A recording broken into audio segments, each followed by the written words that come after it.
Selasa 23 Februari 2021, Dinas PUPR menegaskan terkait visi dan misi Bupati dan Wakil Bupati yang terpilih tentang pembangunan 1000 jalan di Kabupaten Lebong.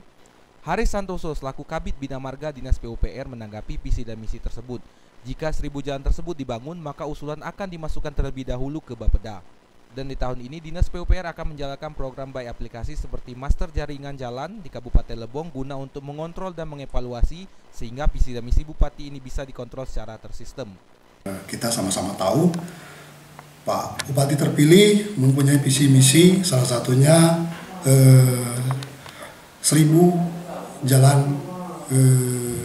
di Kabupaten Lebong. Pada prinsipnya kita OPD teknis siap melaksanakan dan mencapai target visi misi Pak Bupati yang terpilih dan Wakil Bupati sekarang.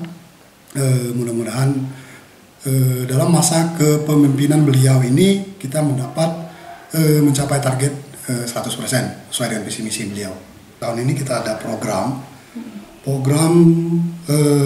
by aplikasi. Jadi kita membuat aplikasi semacam master jaringan jalan Kabupaten Lebong.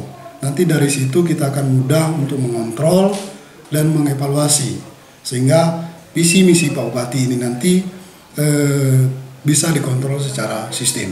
Mungkin itu. Haris Santoso juga berharap Bupati terpilih saat ini mampu mensupport kinerja dari Dinas PUPR itu sendiri dan mampu menjemput bola untuk pendanaan dari pusat. Harapan kita nanti beliau mampu untuk menjemput bola dana-dana di pusat. Salah satu untuk membantu kita mencapai target visi misi beliau itu salah satunya. Dari Tubai, Widya Saputri, Lebong TV melaporkan.